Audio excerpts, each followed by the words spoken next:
Unas son las infecciones y otras son las intoxicaciones. Básicamente se diferencia porque las infecciones tienen un tiempo de incubación más largo, aproximadamente 48-72 horas en algún caso, hasta una semana. En cambio, las intoxicaciones pueden comenzar a minutos u horas de haber ingerido los alimentos contaminados. Las infecciones están causadas por bacterias. Las intoxicaciones están causadas por las toxinas de las bacterias, por eso se llama intoxicación, ¿no? Son las toxinas las que producen. No siempre vamos a encontrar la bacteria en el alimento o en la persona, pero sí la toxina. Los síntomas en una infección gastrointestinal y de una intoxicación son parecidos. Sin embargo, en la intoxicación puede no haber fiebre porque es la toxina. Hay mayor cólico abdominal o dolor de tipo retortijón fuerte, náuseas y vómitos y diarrea explosiva. Y en la infección a veces solo puede haber náuseas, solo puede haber vómitos o solo puede haber dolor de tipo cólico o diarrea o estreñimiento. Entonces, la infección se cura con antibióticos. La intoxicación se cura sola. Así como aparece, desaparece. Entonces, ahora vamos a hablar de dos intoxicaciones producidas por dos bacterias, ¿sí? Muy bien. Cuando hablamos del Clostridium botulinum, vamos a recordar que es un anaerobio.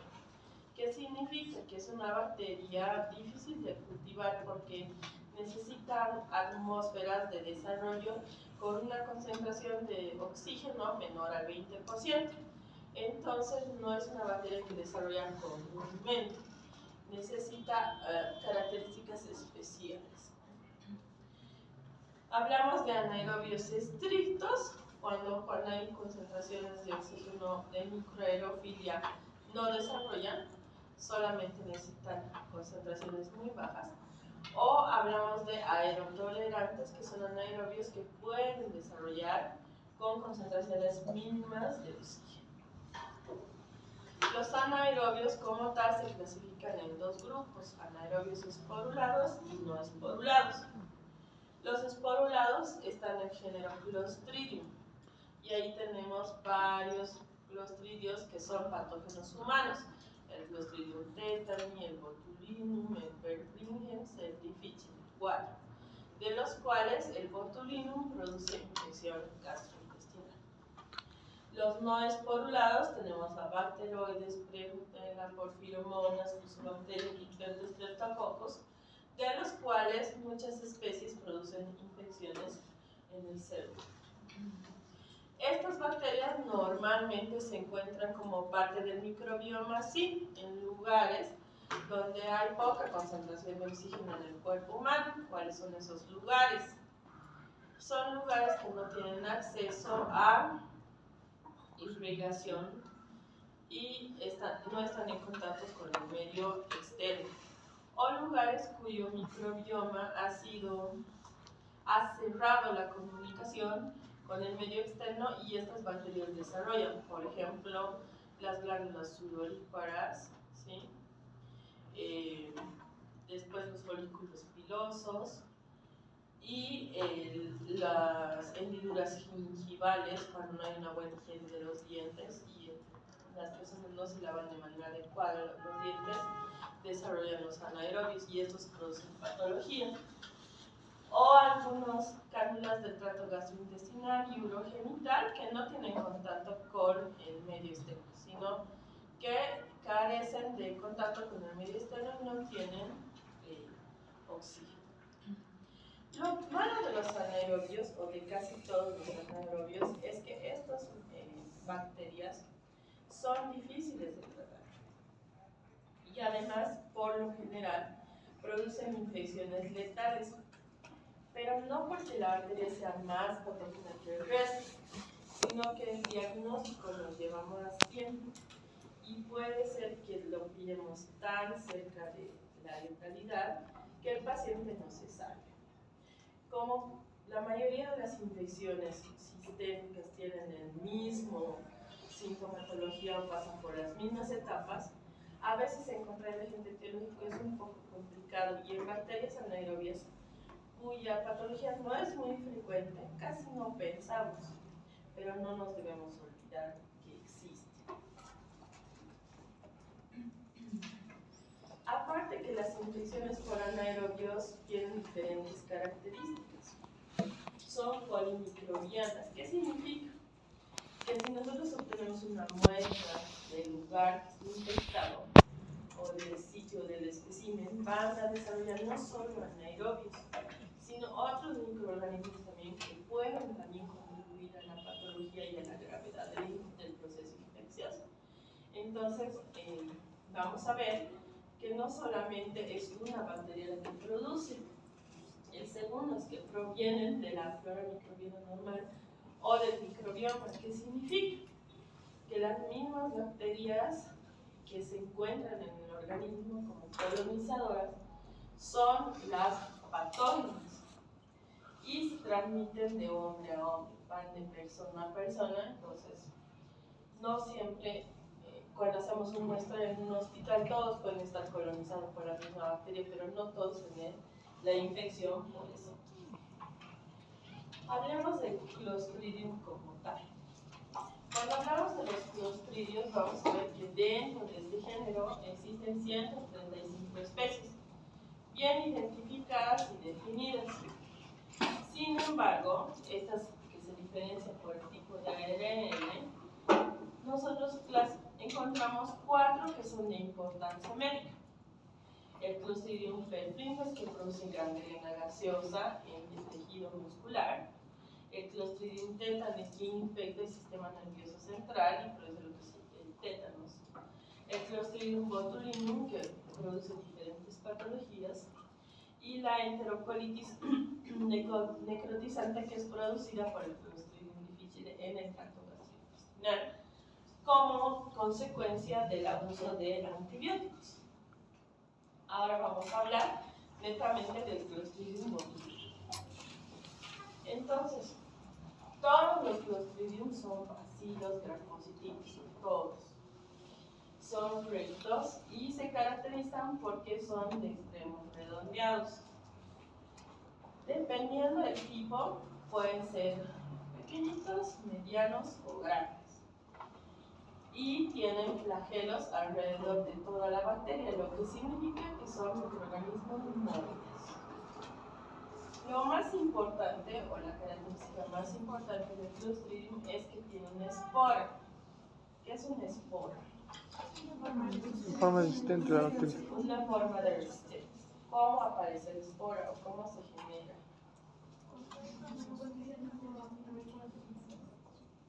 Cuando las condiciones medioambientales donde vive la bacteria no tienen la calidad y cantidad de nutrientes suficientes para su desarrollo, como por ejemplo el agua. Entonces las bacterias pueden vivir en forma de espora en el medio ambiente. Entonces no siempre vamos a adquirir los Clostridium de otra persona. También las esporas pueden estar en el medio ambiente, pueden llegar a los alimentos o a otra persona, encontrar nutrientes y producir la forma vegetativa bacteriana. ¿Sí? Las esporas son las que infectan los alimentos, en este caso. Y en el caso del Clostridium botulinum, las esporas son ovales, como huevo, subterminales, que se encuentran cerca de los extremos, pero no en el extremo, y de forma en el bacilo, que significa que el lugar donde se encuentra la espora sufre como un ensanchamiento, ¿sí? Como una víbora que come algo y en una parte gorda, como un nudo igual. Y es un anaerobio estricto. Lo malo o lo de las esporas o de la forma de generar una espora es que la espora, a diferencia de la forma vegetativa bacteriana, resiste muchas formas o condiciones de estrés, y como su coraza es más como una membrana dura, como de una pepa, digamos, la penetración de agentes físicos y químicos para la eliminación de las esporas es complicada. Por eso solamente la esterilización es el proceso que destruye las esporas. Y me refiero a esterilización, a los procesos físico-químicos de esterilización que ustedes han avanzado. Por ejemplo, autoclave, el pupinen no llega. ¿Qué más? El óxido de etileno produce destrucción de esporas. ¿Qué más? ¿Qué? Y más que todo la incineración, ¿no? Que es un método de destrucción, no de esterilización.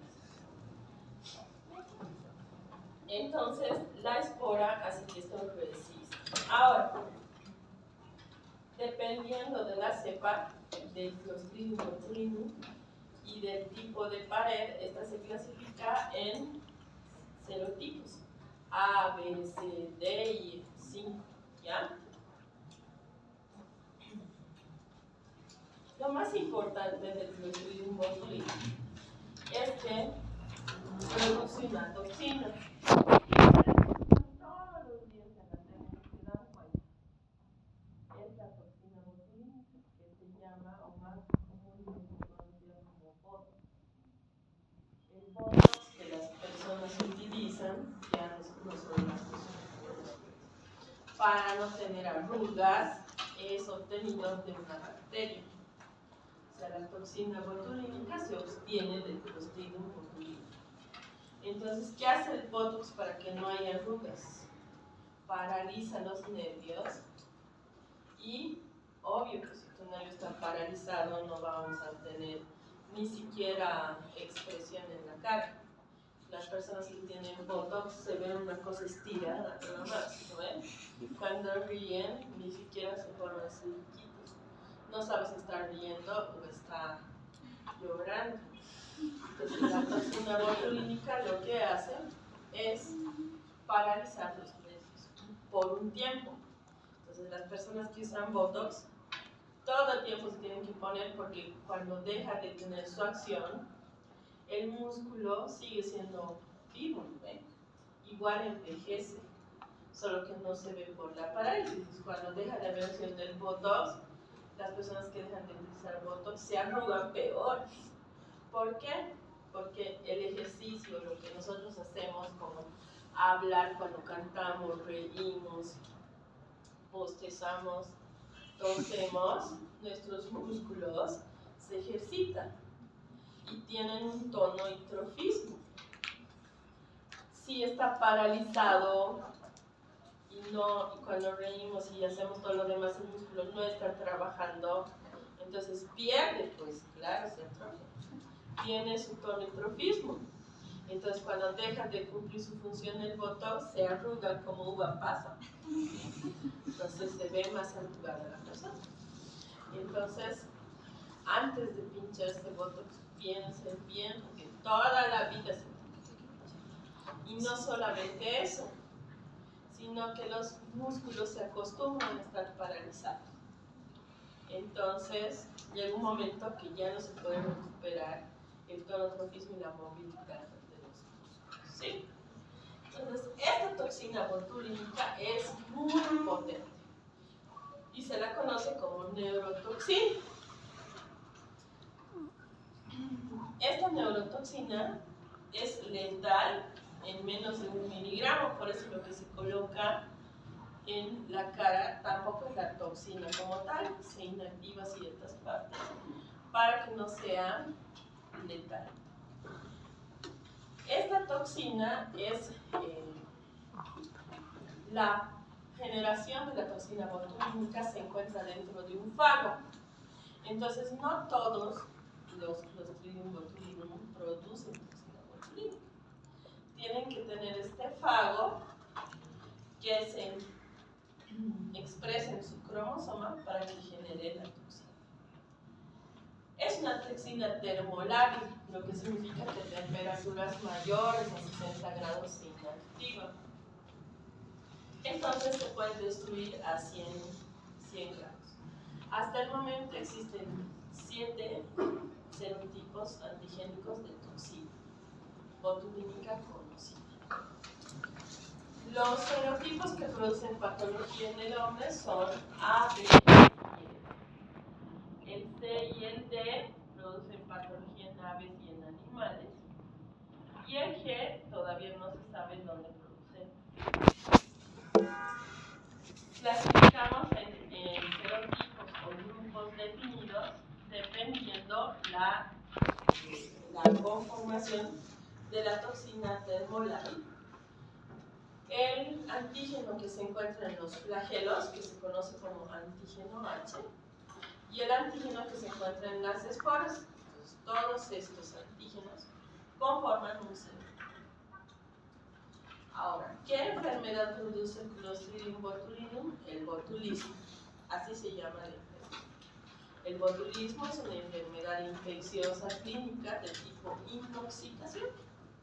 Entonces, ¿de dónde se obtiene esta enfermedad? Cuando la espora coloniza los alimentos, bueno, no coloniza porque no es algo vivo, cuando la espora contamina los alimentos, las heridas, lesiones de continuidad de las personas que entran en contacto con las esporas y cuando llega al cuerpo humano, esta germina. La bacteria germinada produce la toxina y la toxina es la que produce la enfermedad. Entonces la espora simplemente es la forma de resistencia. La forma vegetativa es la que genera la toxina y la que produce la patología es la toxina. ¿Sí? Normalmente se encuentra en el suelo, en sedimentos acuáticos y en aguas contaminadas. Por eso, digamos, algunos alimentos tienen contaminación por esporas de Clostridium botulinum. Por ejemplo, los pescados y mariscos son los más representativos. Cuando ustedes ven una lata de atún hinchada, ¿qué piensan? Siempre las abuelitas dicen, ¿no? Si es hinchada, no hay que consumir. ¿Por qué? ¿Por qué creen que es eso?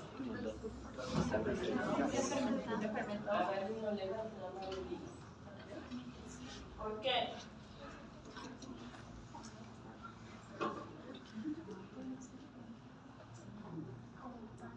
¿Cuál sería la lógica? ¿Qué hemos dicho? Que el Clostridium es anaerobio. Las toxinas están en los pescados, en el atún. Agarro el atún, lo enlato, le lleno aceite, lo tapo en una lata sellada. Pero los atunes, pescados, mariscos, conservas se esterilizan solo por radiaciones, pasteurización y ionizaciones que no matan esporas. Entonces se cierran. Como las conservas tienen sal, aceite, grasa y son anaerobios, las esporas germinan. No necesitan oxígeno para desarrollar. Se vuelven bacterias vegetativas, empiezan a multiplicar, terminan de consumir el oxígeno dentro de la lata y ese oxígeno que generan con su metabolismo, porque generan oxígeno, superoxígeno o peróxido de hidrógeno o su metabolismo anaerobio, ¿qué hacen? Hinchan la lata, pues. Entonces, cuando abren, lo primero que pasa es explosión. Pero igual comemos. No van a comer, se van a intoxicar por los gases. Esos son los gases acumulados de las bacterias anaerobias en el alimento. ¿Sí? Entonces, la bacteria en su forma vegetativa produce la toxina, que es la neurotoxina botulínica. ¿Y qué es lo más? Y encima lo que hacemos ha explotado, pero huelen normal. Los alimentos mantienen sus propiedades. ¿Qué significa? no vamos a ver que esté verde, ni que haya cambiado de color, ni que huela a algo específico, nada. Los alimentos tranquilos, porque la bacteria no se ha consumido los alimentos, lo que produce la patología es la toxina. Y la toxina no tiene olor, color, nada. Entonces los alimentos siguen igual. Entonces nosotros consumimos los alimentos contaminados por la toxina. De 100 personas que pueden ingerir ese alimento, el 20 personas pueden fallecer. Es decir, tiene una mortalidad del 20%. Y como es una intoxicación, hemos dicho que las intoxicaciones tienen su sintomatología corta. Entonces a las 12 horas o en la noche, si yo como en la mañana mi callito con mi atún, a la noche ya tengo pues dolor de barriga, lo primero. Náuseas, malestar general, y se puede prolongar ese tiempo de incubación hasta los 8 días después de haber consumido. ¿Qué va a generar que mis síntomas sean más graves o menos graves? Simplemente la cantidad de toxina que se encuentra en el alimento. Entonces, cuando es rebotulismo, lo primero que sucede es que empieza a sentir débil. Y el botulismo produce una parálisis flácida. ¿Qué significa? Que así como les he dicho que los músculos pierden su tono y trofismo cuando nos ponemos botox, los otros músculos de todo el cuerpo también producen en los bebés lo que se llama el síndrome del bebé FOB, o van a escuchar el pediatría, que le levantan la mano y se cae porque no tiene fuerza. Y los músculos dejan de producir sinapsis para contraerse. Entonces el músculo no se contrae más porque inhiben la función de la acetilcolina. Entonces el músculo, en vez de contraerse y relajarse, solamente se relaja, no llega a la forma de contracción. Existe menor salivación porque no hay producción de la saliva, la lengua se seca, empezamos a secarnos, y el paciente empieza a sentirse débil, no le responden los músculos, no pueden tener reflejos de deglución, se atora con los alimentos. Entonces el paciente poco a poco va perdiendo fuerza y se puede morir por falta de, por ejemplo, movimientos respiratorios para inspirar, por atragantamiento, por falta de deglución de la saliva, pese que hay poco pero se acumula, entonces el paciente puede morir por eso. Entonces, dependiendo el grupo de nervios que afecte, si afecta, por ejemplo, los pares craneales, el paciente va a empezar a ver doble, ¿no? Porque los músculos del ojo están relajados, entonces no puede enfocar. El paciente tiene voz borrosa, no aguanta la luz porque las pupilas están dilatadas y la gran concentración de luz que ingresa lastima la visión, no puede tragar, no puede hablar, no puede manejar las extremidades, le cuesta respirar, no puede hacer pis porque los músculos que se encuentran en los esfínteres subventrales no permiten la apertura, entonces la vejiga se llena, la barriga se distiende porque tampoco hay movimientos de peristaltismo en los músculos detrás de los intestinales. Entonces el paciente se paraliza. ¿Cómo se trata? Entonces, básicamente, antes de matar a las bacterias, que es la que genera la toxina, hemos dicho que la enfermedad se da por ingesta de la toxina. Entonces, lo que tenemos que hacer es eliminar la toxina. Utilizamos una antitoxina botulínica y tenemos que tratar, obviamente, a todas las personas que hayan consumido los alimentos y poner medidas generales. Llevar al paciente a una unidad de cuidados intensivos, sedarlo hasta que eliminemos toda la toxina. Ahora, el botulismo no es solo una enfermedad por ingesta de alimentos contaminados por toxina, sino que también las esporas pueden ingresar por pequeñas lesiones de continuidad a la piel o por heridas. Esta es una presentación más rara, pero existe. Entonces ingresan las esporas por las heridas y producen un cuadro clínico similar a la intoxicación alimentaria, pero en este caso podemos tener fiebre. Si hacemos una toma de muestra de la herida, vamos a ver que puede desarrollar la bacteria, pero en este caso tenemos que identificar sí o sí a la toxina. Otra forma clara de presentación es el botulismo infantil. El botulismo infantil se encuentra en niños pequeñitos de 3 semanas a 20 semanas de vida, y esta se encuentra por mala higiene, ¿no? Utilización de biberones, chupones, contaminados con bacterias vegetativas que ingresa la bacteria y en el intestino produce la toxina. En este caso se produce una muerte por parálisis súbita y en muchos casos la miel de abejas puede encontrarse contaminada también por esporas de botulismo. Y como la miel es rica en alimentos, ahí las bacterias crecen y hacen su agua. Existe otro tipo de botulismo que no se relaciona ni con ingesta ni con heridas, pero produce parálisis flácida. Y el diagnóstico solamente se hace por encontrar cepas productoras de la toxina. ¿Cómo se contamina la persona? No sabemos. Aparentemente las bacterias, como viven en el medio ambiente, se encuentran en la persona, germinan, producen un exceso de toxina y produce muerte súbita por parálisis. Pero no existe una forma específica de contaminación. ¿Cómo se hace el diagnóstico?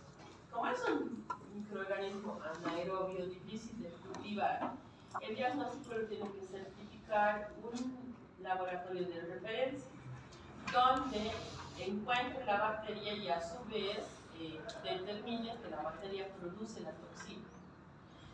Pero nosotros podemos hacer pruebas serológicas en el suero de los pacientes buscando la toxina. Podemos utilizar sangre, jugos gástricos, heces o llegar al alimento contaminado donde encontremos la toxina. Podemos utilizar ELISA, electroforesis o el RIA también, y el diagnóstico, que es el radioimmunoanálisis, y el diagnóstico clínico es muy importante, ¿no? Unir los antecedentes de ingesta de alimentos que podrían estar contaminados con la parálisis del paciente. Los cultivos son difíciles de hacer, pero en caso de que obtengamos cultivos, vamos a ver estos microorganismos blanquecinos en forma de verruguita encima. Y lo más importante es prevenir. ¿Cómo evitar la ingesta de alimentos que no hayan sido bien conservados, que no tengan un adecuado procesamiento?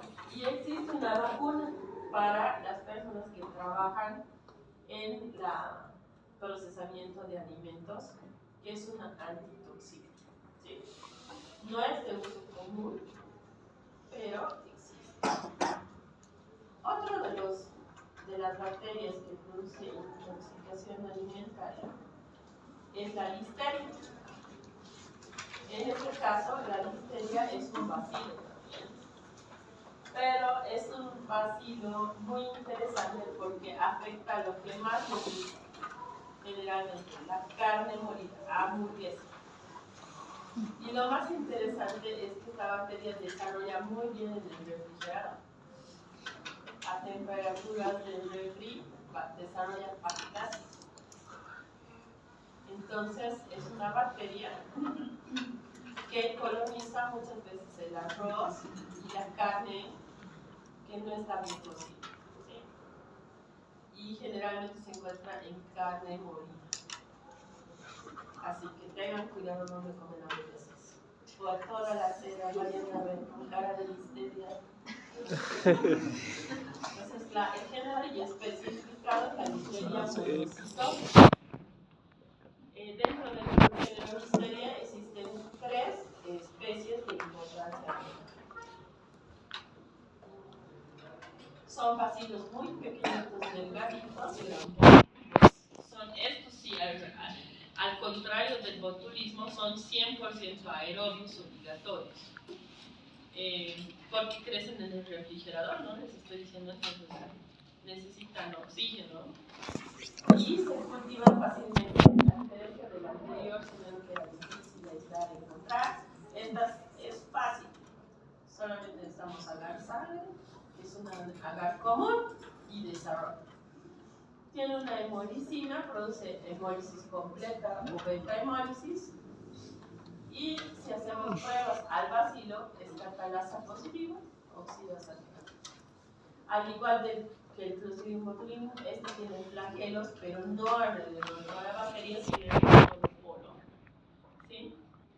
Y es ciclófilo, que significa que puede desarrollar perfectamente en temperaturas menores a 20 grados centígrados.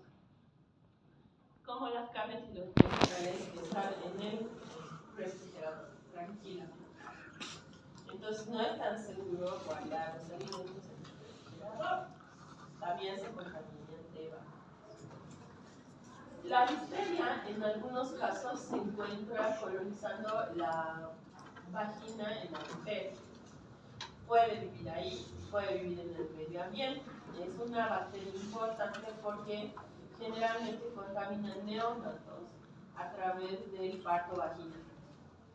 Y ¿qué enfermedad produce? Lo que se llama listeriosis. Listeriosis puede ser en la mujer embarazada a partir del tercer trimestre, donde pone en riesgo el embarazo porque contamina la placenta y puede producir un parto prematuro donde el bebé nazca y no tenga la suficiente edad gestacional para sobrevivir en el medio estéril.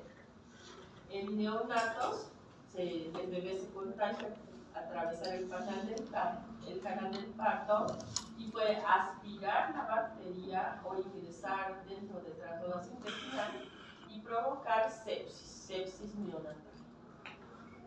Generalmente los prematuros son los más afectados, es decir, se transmite por vía vertical, y también las incubadoras y las cunas de los hospitales pueden verse colonizados. En pacientes inmunosuprimidos, como los pacientes recién operados, cancerosos o que tienen VIH, produce sepsis y meningitis porque la listeria tiene preferencia por migrar hacia el sistema nervioso central, colonizar las meninges, y estos pacientes inmunosuprimidos se contaminan de esta bacteria por la ingesta de alimentos contaminados por la misma. En ancianos lo propio, y en personal veterinario es listeriosis cutánea. ¿Por qué hablamos de personal veterinario? Porque los animales pueden estar colonizados por esta bacteria normalmente y a ellos no les produce patología. Los que hacen peluquería canina, de gatos o otro tipo de animales, o atienden partos de animales, pueden contaminarse por esta bacteria. En los veterinarios se considera una enfermedad ocupacional, produce igual abortos espontáneos o partos prematuros, y normalmente podemos aislarla de la placenta de los animales infectados. Entonces, esta bacteria es importante porque no solamente se encuentra en el canal vaginal, sino puede ascender hasta el tejido endometrial o puede pasar por la sangre a la placenta. Como la placenta es un lugar rico en sangre, en proteínas, es lo que alimenta a un ser humano, también alimenta muy bien a las bacterias. Y 22% de los embarazos infectados, generalmente los productos no llevan agua entera. Entonces, ¿qué produce la listeriosis? Primero, muerte neonatal, parto prematuro e infección intrauterina. Existe un síndrome que se conoce con el nombre de síndrome de granulomatosis infantiséptica. No les voy a preguntar este nombre en el examen, pero se encuentra en niños prematuros donde nace el bebé y de pronto se encuentran con muchos abscesos, sobre todo en el hígado y en el vaso, Y en la mujer tiene una enfermedad gripal que produce un efecto infeccioso. Se transmite por alimentos, ¿sí? No existe transmisión de una persona a otra, eso sí tienen que saber. La listeria no se transmite de humano a humano, se transmite por ingesta de alimentos contaminados por la bacteria o atravesar por sitios colonizados por la bacteria. Entonces, la primera forma es de ingesta. Ingerimos el alimento contaminado, que puede ser carnes y verduras. ¿Por qué? Porque la bacteria persiste a temperaturas bajas. Es una bacteria ciclófila. Esta bacteria tiene tropismo por la región del perineo y sobre todo el aparato sexual femenino. ¿Por qué? Por las condiciones medioambientales de la vagina, acidificación, mucosa y calor. ¿Sí?